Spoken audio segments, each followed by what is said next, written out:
dan alhamdulillah juara 1. Dan waktu itu kami membahas tentang blended learning. Jadi dalam persiapan lomba itu kami mengikuti webinar, kami mengikuti seminar, kami mengikuti banyak sekali pelatihan-pelatihan tentang blended learning yang insya Allah pada kesempatan kali ini akan kita sampaikan. Itu ngomong-ngomong pernah duduk ya Bu? Boleh bapaknya langsung duduk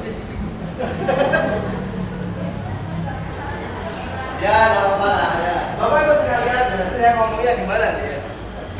Bapak Ibu sekalian, kita mulai perubahan itu jujur saja ketika bulan Maret tahun 2020 ketika pandemi dimulai. Di saat itu kita betul-betul menggunakan the power of kepepet. Yang semula kita nggak biasa, yang semula kita nggak bisa, kita dipaksa betul untuk berubah. Dan itulah yang membuat sebenarnya bahwa pandemi ini adalah diklat pelatihan webinar yang memaksa kita untuk belajar. Ketika kita ini mengawali masa pandemi, gitu saja Bapak Ibu sekalian, kita ini dipaksa betul untuk keluar dari zona nyaman. Biasanya kita masuk kelas ya, di kepala kita sudah ada materi, tinggal tebu ya, tinggal masuk kelas, materinya ini, halaman ini, kita kerjakan ini, bahas sejenak selesai. Tapi begitu pandemi, tiba-tiba sekolah dirumahkan semuanya, anak-anak tidak boleh masuk sekolah. Kita keluar dari zona nyaman. Karena keluar dari zona nyaman itulah kemudian ada beberapa sikap-sikap, kemungkinan ada dua Bapak Ibu. Pertama ada yang menyambut positif, ada yang menyambut negatif. Tentu saja paling banyak adalah yang menyambut negatif ya. Dikit-dikit walah ya. Walah dadak baik. Walah dadak nggak video. Walah dadak enggak video dari YouTube. Walah HP-nya rusak. Walah pulsanya entek. Itu walah. Nah, ini Bapak Ibu sekalian, jangan sampai menjadi kebiasaan untuk kita. Tentu saja ini nasihat untuk kami pribadi ya, untuk nasihat kita semuanya, bahwasanya memang kita tidak bisa mengendalikan hal-hal yang di luar kita. Pandemi itu di luar kita, kebijakan pemerintah itu di luar kita. Kita nggak bisa mengendalikan itu. Yang bisa kita kendalikan adalah apa yang ada dalam diri kita.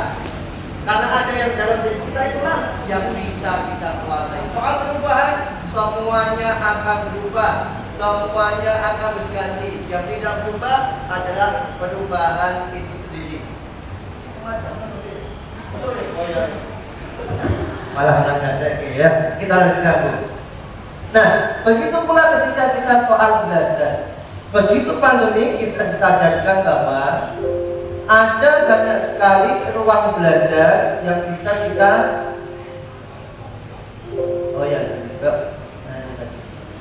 begitu kita pandemi Bu, ternyata kita disadarkan bahwa namanya ruang belajar itu tidak cuma satu. Ruang belajar itu tidak cuma satu, yaitu yang biasanya kita lakukan, yaitu tatap muka. Sebelum pandemi datang, kita berada di zona nyaman ini, zona tatap muka, atau yang disebut live synchronous learning, yaitu waktu dan tempatnya sama kayak kita nih sekarang. Live synchronous learning, kita belajar di waktu yang sama dan tempat yang sama. Ternyata ruang belajar itu ada yang juga tatap maya, ya, tatap maya, virtual synchronous learning. Dan itu waktunya sama, tempatnya berbeda. Kemudian ada 3 ruang lagi, yaitu yang ketiga, kolaboratif. Kolaboratif asynchronous learning. Asynchronous adalah waktunya beda, tempatnya beda. Anywhere, anytime. Tidak peduli Anda di mana, tidak peduli kita waktunya kapan. Inilah asynchronous.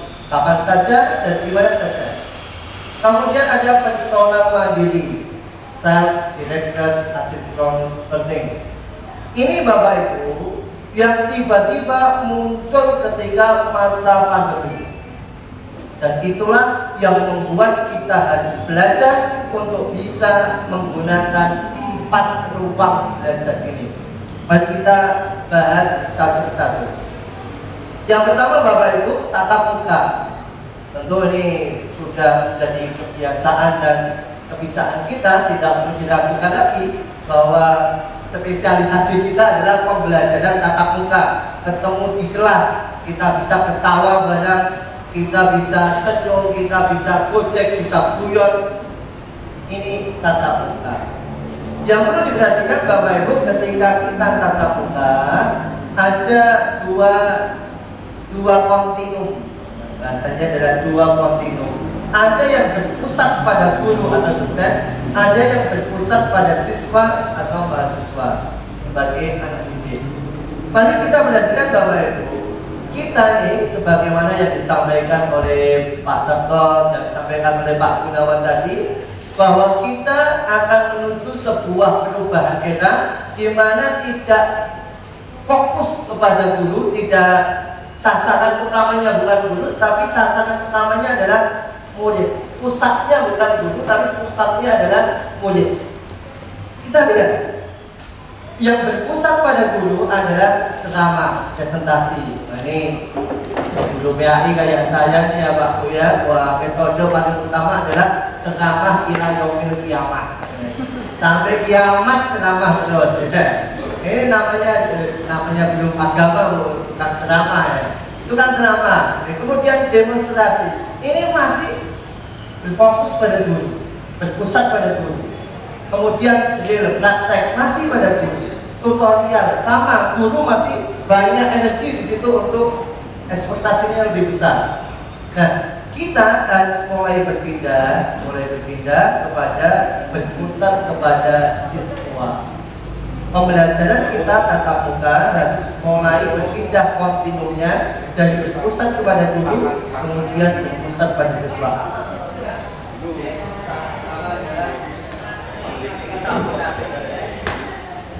Yang pertama Bapak Ibu adalah diskusi.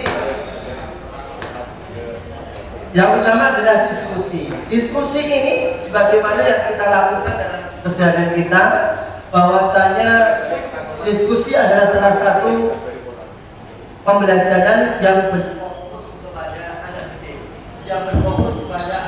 sehingga dia bisa mengungkapkan ilmunya, bisa mengungkapkan pendapatnya. Nah, sebagaimana yang disampaikan oleh Pak Sabto tadi, jangan sampai anak itu menjadi anak robot. Kalau zaman dulu ya siloro telu astane sejago papat nuri limo dirangake Pak Guru menawa tidak awalnya kan nah sekarang sudah musimnya untuk kita berdiskusi dengan anak-anak kita, dan itu kontinumnya berubah.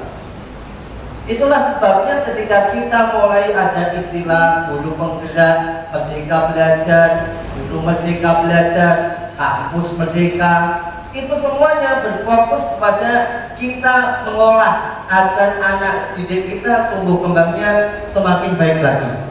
Kemudian ada lagi yang namanya adalah permainan. Nah, ini permainan Bu, Pak. Sekarang permainan itu menjadi sangat penting sekali. Ketika kita mengajar, kalau dengan perso di YouTube, ada salah satu YouTuber itu fokusnya cuma satu, permainan, alias SJK. Dan itu subscribernya luar biasa, yang nonton sampai jutaan kali. Kenapa? Ya karena memang dunia anak, apalagi kita di dunia anak-anak ini usia TK, PAUD, sampai itu KB, sampai SD itu kan masih usia bermain. Ketika usia bermain itu tidak diladeni psikologisnya, maka yang terjadi adalah dia akan meninggalkan apa yang tidak disukainya. Persis dengan kita Pak. Hari ini kita sering disebut sebagai anak-anak kita, sering disebut sebagai generasi milenial, sebagai generasi Z, yang mereka adalah hidup dengan teknologi. Kita bayangin Pak, sekarang nggak usah anak-anak Pak, kita begitu lihat video Pak, ketika kita lihat video di YouTube, ketika videonya tidak kita sukai, apa yang kita lakukan Pak? Skip, boleh semua, nggak usah video. pesan WA, GoPay, telepon kepatan atau sakit pakai telepon ya. Ini semua kirim pesan. Kalau kita nggak suka apa yang kita lakukan, skip. Dan itulah yang menimpa dengan anak-anak kita. Kita khawatirkan kalau dia nggak tertarik dengan kita gurunya, ya otomatis saja gurunya akan skip. Ini yang paling gawat. Maka kita memang harus memahami betul dunia anak-anak kita adalah memang dunia permainan. Ya sekali-kali SPP, sekali-kali kalau guru olahraga mah sudah dijamin ya. Guru olahraga memang kebanyakan permainan dan olahraga sudah disukai ya. Kemudian problem solving tentang memecahkan masalah, kemudian pembelajaran kooperatif, pembelajaran tentang kerjasama. Ini adalah ketika kita mau pindah kontinum dan guru berpusat pada guru menjadi berpusat pada siswa. Aslinya kalau kita ini pindah kontinum, aslinya tugas guru enak. Aslinya tugas guru itu cuma tadi banyak bertanya, banyak mencoba. Wah nih tanya aja sama muridnya, tanya aja suruh diskusi, coba saja sana suruh presentasi, sana biar minggu ini mencari sendiri. Oh kita tugas guru itu tinggal fasilitator, menilai, menyimak, membetulkan, mengoreksi dan seterusnya.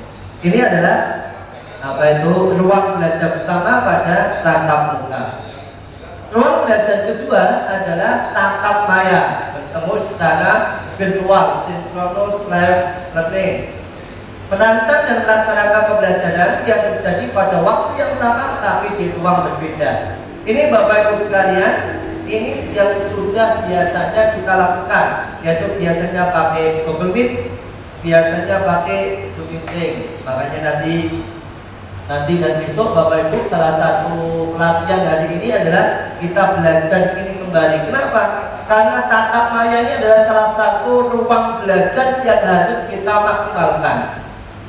Kita pakai Zoom, sekarang sudah ada yang berbayar, ada yang gratisan, ada yang premium. Yang premium bisa sampai 1000 orang pesertanya, ada yang bisa translate sendiri ya. Sana ngomong Inggris ketemu sini bahasa translate Indonesianya ketemu, dan itu kita belajar. Nanti kita akan sampaikan insya Allah bagaimana cara kita menggunakan tatap maya ini dengan baik. Kita biasanya menggunakan tatap maya dengan web itu ya Google Meet, Zoom. Ini yang biasanya paling banyak dipakai. Kemudian boleh juga pakai video, apa itu video call.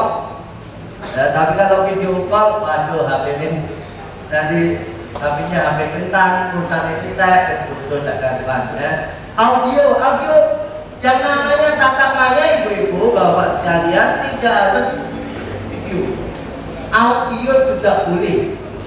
Audio itu juga tatap maya. Jadi kalau ketika nih kita telepon siswa kita, nak kamu kok nggak kerjain tugas, itu sudah termasuk tatap maya dan masuk sinkronus virtual.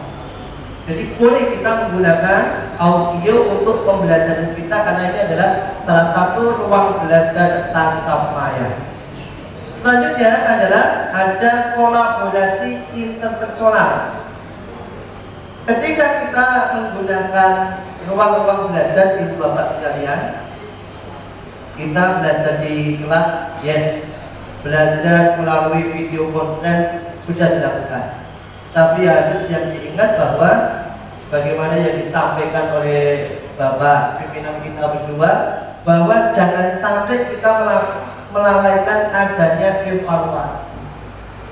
Jangan sampai kita melalaikan adanya tolak ukur apa yang harus kita capai ketika pembelajaran itu. Dan salah satunya itulah yang bisa kita dapatkan melalui kolaborasi interpersonal. Kita ajak anak-anak kita untuk diskusi, kita ajak anak-anak kita untuk menyampaikan pendapat, kita ajak anak-anak kita untuk berani dia bicara. YouTuber bu ngomong, MC bu ngomong, pembicara kayak gini bu ngomong. Semuanya pembicaraan itu pekerjaan yang akan datang itu komunikasi. Kalau sampai anak kita tidak pandai komunikasi, ini untuk ke depan repot. Sekarang Pak, kalau kita lihat jalan tol, dulu ada petugas tol, sekarang udah hilang petugas tolnya. Dulu pom bensin Pak, pom bensin banyak petugasnya. Sekarang sudah mulai swalayan, melayani diri sendiri. Dulu Pak kita naik bis, ada kenek, ada sopir. Keneknya udah nggak terpakai, sopir itu. Ya. Nah, sekarang dunia itu adalah dunia ngomong, dunia bicara.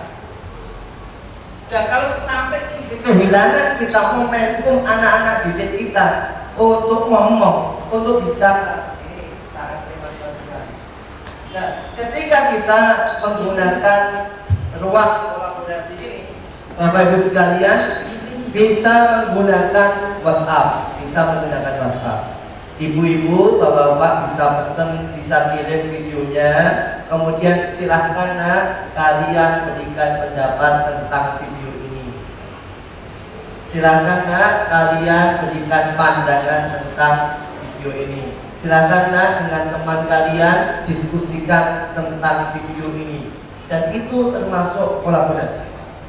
Bagi bapak ibu mungkin yang sekolahnya punya dana yang lebih mungkin ya, bisa menggunakan Moodle, bisa menggunakan LMS, bisa menggunakan Google Classroom yang berbayar. Tapi kalau nggak ada, WhatsApp bisa dipakai, Google Classroom juga bisa dipakai, ada yang gratis tidak berbayar. Ruang yang keempat Bapak Ibu sekalian adalah mandiri personal. Nah ini yang kemarin membuat Bapak Ibu guru, nuwun sewu, mohon maaf, terutama yang sepuh kerepotan. Harus bikin video. Ayo Bu, kami video. Assalamualaikum. Masih ulangi. Assalamualaikum Bu, kami ulangi. Belum masuk materi kami ulangi. Sudah. Assalamualaikum warahmatullahi. Kudumu menceng. Ngomong kudu. Nah ini yang jadi masalah. Dan itu memang Bapak Ibu sekalian, ini adalah ruang belajar yang keempat. Ruang mandiri personal di mana menyediakan objek belajar baik buatan sendiri maupun memanfaatkan yang telah ada yang memungkinkan terjadinya belajar kapan saja dan di mana saja. Kemarin waktu pandemi, kami pada PI diminta bikin video, dikumpulkan di webnya Kota Semarang, Kota Semarang, itu dipakai. Dan begitulah memang bisa belajar di mana saja dan kapan saja. Kita nih Bapak Ibu sekalian, sudah zamannya HP tidak cuma untuk telepon, tidak cuma untuk WA, tidak cuma untuk shopping, Shopee, Tokopedia, Kalapak, nggak cuma itu sekarang Bu. Sekarang kita harus belajar gitu, ya. Ada audio, kita rekam audionya. Kemudian video, kita belajar untuk video. Aslinya Bu, anak-anak itu lebih senang kalau mendengar gurunya sendiri yang bikin video daripada dia harus menonton ini siapa Bu, orang kenal aku, ya, nggak jelas itu siapa. Lebih suka kalau anak-anak itu gurunya langsung, waduh, guru kemaju sebenarnya, waduh, coba boleh Pak Guru kapok, ya, coba boleh Pak Guru Yogi, ya aku, ya. Ini video animasi nanti. Besok bisa belajar ini Pak Bu, kita akan belajar tentang Python ya, sebagaimana undangan kita, kemudian PowerPoint, kemudian ada simulasi games Bu, banyak aplikasi di internet itu, banyak aplikasi Quizzes, ada aplikasi bikin pertanyaan, kita tinggal memasukkan soal. Mas, saya itu capek ngetiknya, ada Bu aplikasi rasa ngetik ya. Besok insya Allah waktu PowerPoint besok saya kasih, ada aplikasi, ada buku nih Bu, ada buku tebel ini, jenengan nggak usah ngetik, tinggal foto ceklek dari tulisan. Insya Allah besok kami bagi waktu untuk pemaparan PowerPoint. Nah ini Bapak Ibu sekalian, nggak usah capek-capek perlu materi lembar. Nggak usah capek-capek, foto selesai. Ini ada foto, PowerPoint, YouTube Bu, mohon maaf. Kita guru pendidik bangsa, kita guru yang bertujuan menjadikan negara kita manusianya manusia yang menyeluruh, beriman, bertakwa, beribadah dengan baik. Kita para guru harus tampil di YouTube. Monggo panjenengan bersani mungkin bisa menjadi waktu. YouTube itu isinya omongan kasar. YouTube itu isinya antah berantah tidak berfaedah. YouTube itu isinya maaf ada orang bangga menikah di luar hampir di luar nikah mereka bangga bisa mandi bareng yang bukan istrinya.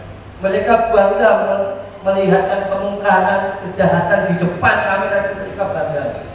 Nah kita para guru harus tampil, setidaknya mewarnai, setidaknya memberikan warna, setidaknya memberikan choice pilihan untuk anak didik kita. Jadi ini loh nak, kalau mau lihat video yang bagus, video yang ini nih, ibu guru, bapak guru buat nih. Jangan sampai kita biarkan. Kenapa? Disampaikan tadi bu, anak-anak kita sekarang pakai pegang HP semuanya, pegang gadget semuanya, dan nggak ada jaminan orang tua itu mengawasi. Nah kalau kita tidak mengarahkan, kalau kita tidak memberikan warna, kalau kita tidak memberikan pilihan, ya sudah, close door. Ya. Itu yang paling awal. Nah, ibu bapak sekalian, ketika kita melakukan itu semuanya, ya kita melakukan itu semuanya. Nah, dulu ya. Ketika kita memanfaatkan beberapa ruang belajar ini, 1 atau 2 atau 3 atau 4 semuanya, ketika kita mengkombinasikan ruang belajar ini, inilah yang disebut dengan blended learning. Jadi bu, secara tidak langsung sebetulnya kita ini sudah melaksanakan blended learning. 1, tatap muka. Karena pandemi sekarang tatap mukanya terjadwal, tidak sepekan full, tapi 2 hari, 3 hari. Besok gantian online, besok gantian ini masuk, besok sekarang gantian daring, dan itu sudah kita lakukan. Inilah yang membuat sesungguhnya kita itu secara prinsip, secara praktek sudah melakukan blended learning. Apa itu blended learning? Adalah kombinasi pembelajaran terpadu menggabungkan aspek terbaik dari pembelajaran online, aktivitas tatap muka, dan praktik dunia maya. Di antara dua ini. Tetapi yang paling tepat adalah kemudian diperkuat lagi bahwa blended learning adalah suatu pembelajaran yang mengombinasikan sedemikian rupa aktivitas belajar sinkron dan asinkron yang paling relevan untuk menciptakan pengalaman belajar yang optimal. Inilah blended learning. Apa bedanya mas? Apa itu e-learning sama blended learning? Bedanya apa? Ini bu. Apa bedanya online learning, e-learning sama blended? Kalau e-learning bu, kalau e-learning itu hanya sebatas melakukan pembelajaran secara daring. Tetapi kalau blended adalah memberikan interaksi, memberikan respon selayaknya kita ketika ada di kelas. Setidaknya selayaknya ketika kita ada di tatap muka. Jadi mungkin kita semuanya bu, sudah melakukan e-learning. Tapi jujur aja bu, ada guru-guru itu melaksanakan e-learning sangat sadis. Tugasnya nggak baik-baik, tugasnya merangkum buku. Ya Allah, CBSA catat buku sampai habis. Akhirnya sing muling-muling gitu anaknya bu, uang-uangnya. Ini gulumu gendah benar. Masa tugas akhirnya semuanya ini loh rampung saya tugas bener. Enak man guru nih ulang-ulang bayaran makan gitu. Ya, guru nih ulang-ulang kayak orang tua ya. Kenapa? Ya bedanya kadang-kadang sama blended begitu bu. Kalau blended dilepas saja, guys. Pokoknya tugas itu blended sudah. Tetapi yang dinamakan blended harus ada respon, harus ada interaksi, harus ada feedback kepada anak didik kita. Inilah yang namanya disebut kita blended learning. Nah, ketika kita bangun, melaksanakan 4 ruang belajar ini, ada beberapa yang harus kita khususkan dan harus kita benahi. Apa itu? Kalau tatap muka sudah jelas, kita cek telepon diskusi menyesuaikan sekolahnya, apakah pakai WA, apakah pakai Moodle, atau pakai Google Class, silahkan. Video juga sudah. Nah, yang paling sering salah Bu adalah di sini, di ruang tatap maya. Kita harus memahami Bu, sesungguhnya pelaksanaan atau konsep blended learning ketika tatap maya adalah bukan menyampaikan materi. Bukan Pak Guru menyampaikan materi, anak-anak dengarkan ya. Ibu-ibu akan menyampaikan bab ini, ibu bapak akan share screen. Share screen Bu, begitu share screen, anaknya tunggu tinggal HP itu. Itulah yang kemudian berubah ketika kita ruang tatap maya, Bapak Ibu sekalian. Ketika ruang tatap maya seharusnya digunakan untuk elaborasi, untuk kolaborasi, untuk diskusi. Kalau materi harusnya disampaikan di ruang yang ketiga, yaitu ruang mandiri belajar. Lewat video boleh, lewat modul boleh, lewat audio juga boleh, lewat YouTube-nya orang lain juga boleh kalau memang nggak bisa bikin. Itu soal materi. Begitu ketemu dengan anak-anak di ruang dunia maya, ruang tatap muka maya, itu yang digunakan adalah untuk kolaborasi. Disitulah kesempatan anak didik kita untuk tanya jawab, ya. Kesempatan anak didik kita untuk bertanya lebih banyak, menyampaikan lebih banyak. Jangan sampai ketika Zoom, jangan sampai ketika Google Meet, anak kita diam saja. Kenapa? Kesempatan disitulah dia belajar. Satu hal yang paling hilang, Pak. Satu hal yang paling hilang ketika masa pandemi ini adalah keberanian anak. Hilang betul. Ketika di rumah diajari ibunya bisa, matematika ini tambah ini kali ini bisa. Begitu sampai sekolah hilang. Kenapa masanya? Salah satu faktornya adalah faktor psikologis, karena dia nggak pernah ketemu dengan temennya, karena dia nggak pernah ketemu tatap muka langsung dengan gurunya. Ada unsur psikis, perlu adaptasi, ada ketakutan. Seperti kita Pak Bu ya, kita ini pintar dan luar biasa udah belajar dari malam. Tapi tiba-tiba kita harus menyampaikan kultum, menyampaikan ceramah, menyampaikan presentasi di depan orang banyak, dan kita grogi hilang kabeh. Dan itu adalah soal psikologi. Dan itu yang hilang ketika masa pandemi ini.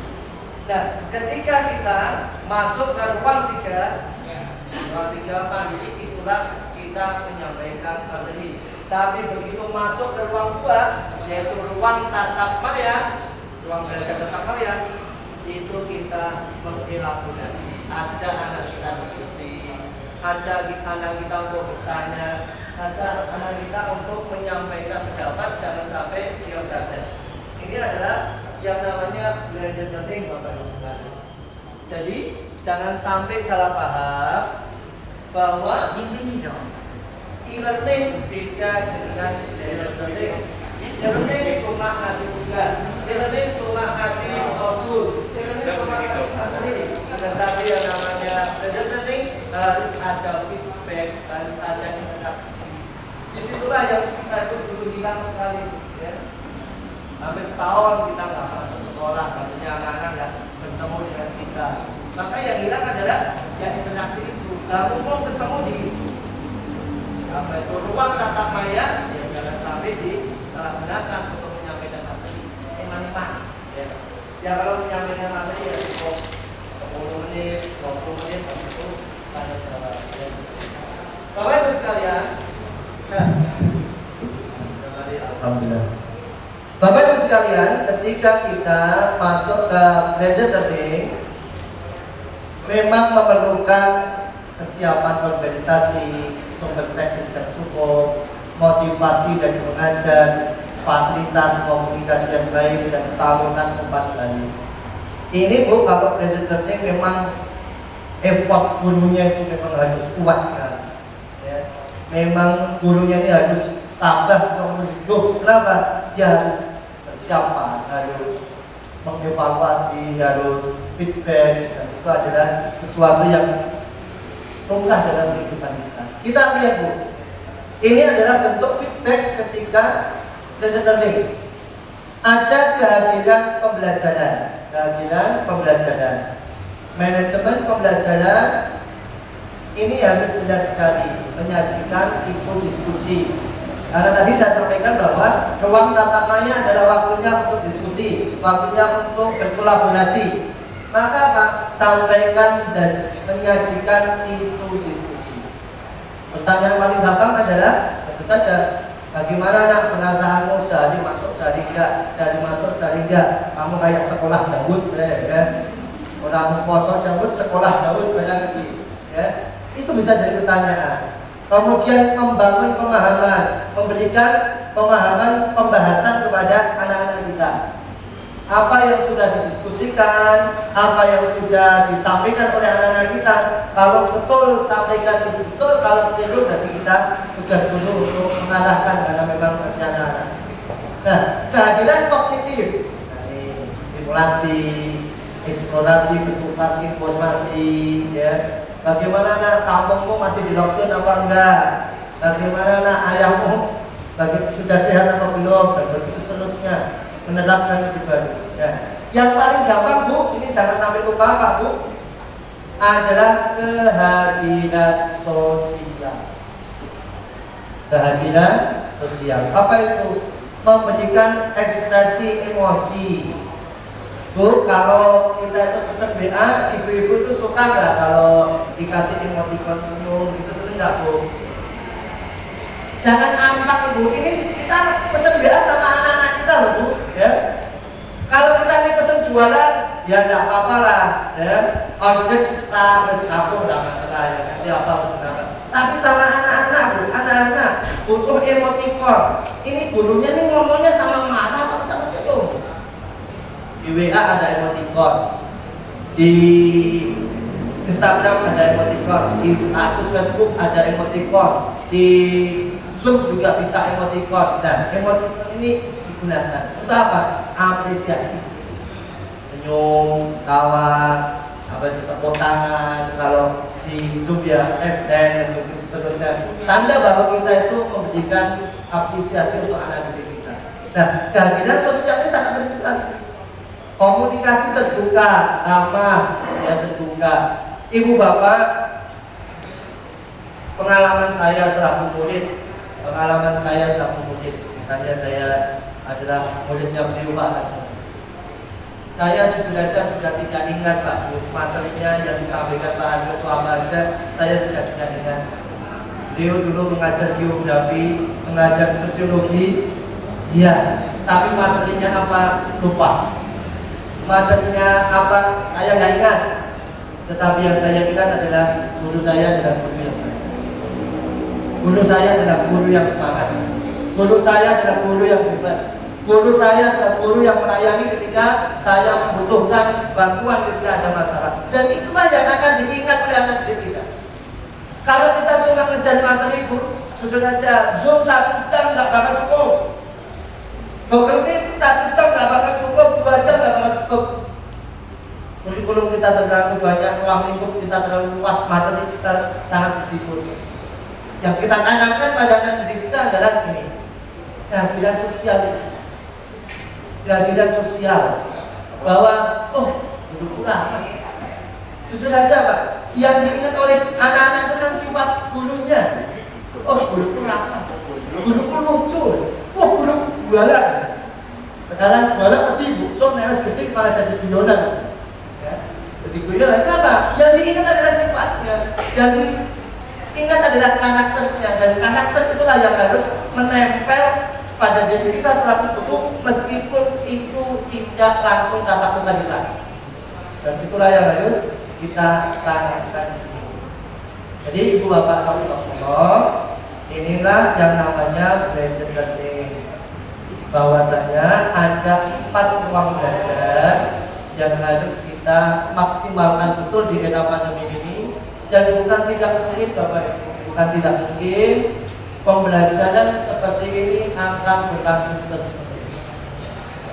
Jadi ini kita sekolah dahulu, sehari masuk, sehari enggak, sehari masuk, sehari enggak. Desember mendekat akan ada PPKM lagi. Apakah kembali seperti semula atau seperti ini? Yang jelas untuk kembali normal 100% kayak-kayaknya Bang masih lama. Kayak-kayaknya Bang masih jauh. Setidaknya belum semuanya divaksin. Setidaknya belum, anak-anak ini kan orang tua, guru-gurunya insya Allah sudah. Target selanjutnya vaksin kan anak-anak kita. Dan itu vaksin butuh waktu lagi. Bukan tidak mungkin proses pembelajaran blended ini. Ada yang masuk, ruang belajar masuk, ada ruang belajar tatap muka, ada ruang belajar tatap maya, personal mandiri, kolaboratif. Bukan tidak mungkin ini akan kita pakai terus.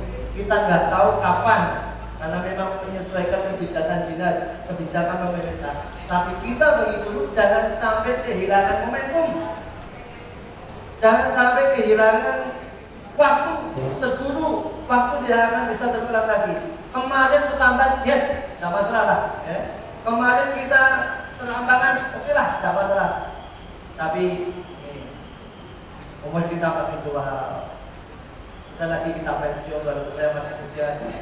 Pensiun dalam arti pindah kerjaan kan bisa ya. Siapa tahu bisa jadi presiden, bisa jadi dan pensiun, tidak tahu kita.